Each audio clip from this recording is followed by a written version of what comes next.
Now, getting the papers all in a whirl this week have been latest proposals from the government and the Conservatives aimed at tackling Britain's binge drinking crisis. Now, Labour intends to ban all free drinks promotions and to force pubs to offer small measures, while the Conservatives want to introduce charges for late-night licences to pay for better policing. So, do you think that it throws up the question, do you think 24-hour drinking has actually made things worse or better? Do you think any of these proposals could actually work? Well, as somebody who works in the night and then tries to find somewhere to go, not literally in the night, I mean, I work at night and I finish at 11 o'clock, and for someone, you know, and on my team would like to go out, I have never seen a pub or a club that is open after 11 o'clock. I don't know where all this 24-hour drinking is going on, because every time we've tried to find somewhere to go for a late-night drink, we've had to ring a hotel that we're staying at and say, could you put somebody on the bar to give us a drink when we get in? But so I don't know where it's all going on. So you don't think that it's necessarily part of the problem? Because there is a problem out there. Not at all a part of the problem. I don't think so, anyway. I don't see it. I only see it in the media. I don't really see it anywhere. What do you think the problem is, then? I just think there isn't a deterrent for... I mean, in another European country that I've frequented quite a lot, if you're drunk and disorderly on the street, the police come and they throw you in a cell and they hose you down with freezing cold water.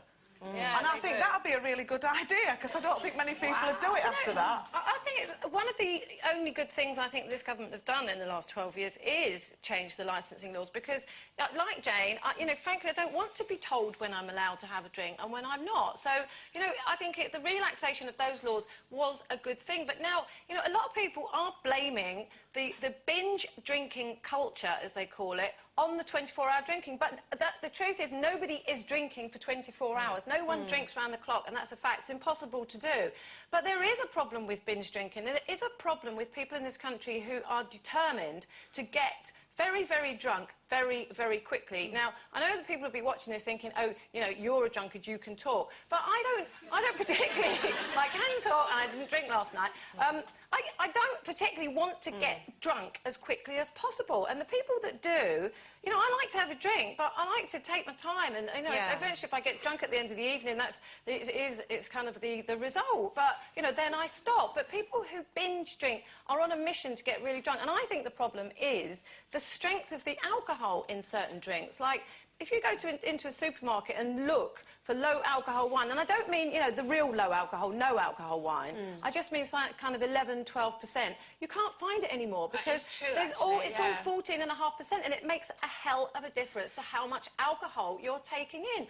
And I think they should ban really high alcohol beer. Like, there's 9% beer out there. Like, who needs that unless you're, you know, a tramp who can only afford one can of it? You know what I mean? It's that kind of thing.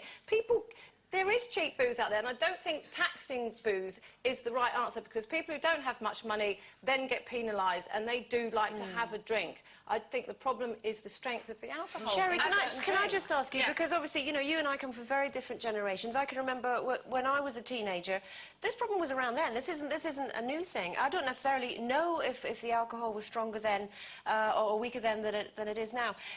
Is this something that you saw when you was a teenager? I think the drinking culture is different now. Is it? Yes, I think everybody can afford drink now, and that goes to very, very cheap booze. My brother has a bar restaurant in Conway, and he never opens later than 11 o'clock and absolutely refuses, and so do the other ones. When it first came in, I thought everybody went, oh, yes, let's open till 12. But they don't now, they don't. My brother never has, and it makes no difference. And he said, even when he tried it slightly an hour later, I think we're very governed in this country by everybody has lunch from 12 to 2:30, everybody goes out. I mean, old habits die hard. Yes, old habits. They? And I do remember the pubs closing at, I think it was 10:30, and yes, you did have a few more drinks because you knew it was going to close. But I think, as Brett said, you know, he stayed open another hour later, nobody there, or everybody gone, because the culture is you stop at a certain time. Do you know, I think you've nailed it there. I think it's a cultural thing, because, you know, you look at the continent, you look at places like, you know, Scandinavia or whatever, they've had their own problems. I think every country has its own culture, and I'm afraid our drinking one isn't a particularly positive one. Not at all. Don't know what we can do about it, but there you go. Time for one final break, but when we get back, we'll be joined